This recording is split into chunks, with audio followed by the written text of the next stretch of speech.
In today's video, I'm going to teach you how to use data validation in Excel to control what type of data can be entered in a cell, such as restricting entries to whole numbers. We'll start by choosing exactly where the rule should apply. Click and drag to select the cells you want to control. If you want the entire column to follow the same rule, click the column letter at the top to highlight it. Need the rule in several places at once?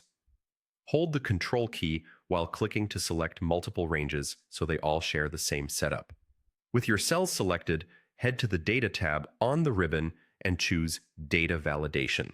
This opens the Data Validation dialog, which is the control center for your rule. In the Allow dropdown, pick Whole Number. This option is great for fields like IDs, quantities, or head counts where decimals don't belong. Next, define your limits so Excel knows what's acceptable. Set a minimum and a maximum value, for example 1 and 10. From now on, only whole numbers between 1 and 10 will be allowed in the cells you selected. This keeps entries consistent and prevents accidental typos like negative numbers or decimals. To help users before they even type, switch to the Input Message tab. Check Show Input Message when cell is selected. Add a concise title and a clear message, for example, whole numbers only and please enter a number between 1 and 10.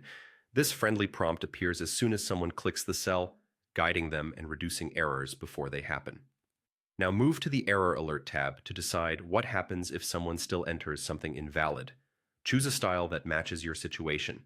Stop blocks the entry completely, which is best when accuracy is critical. Warning and information allow the user to continue after acknowledging the alert, which can be helpful if you want flexibility while still flagging issues.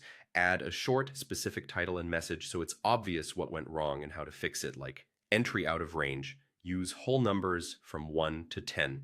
Click OK to apply your settings. Click one of your validated cells to see the input message pop up. Try typing a value within the range to confirm it's accepted. Then test an out-of-range number.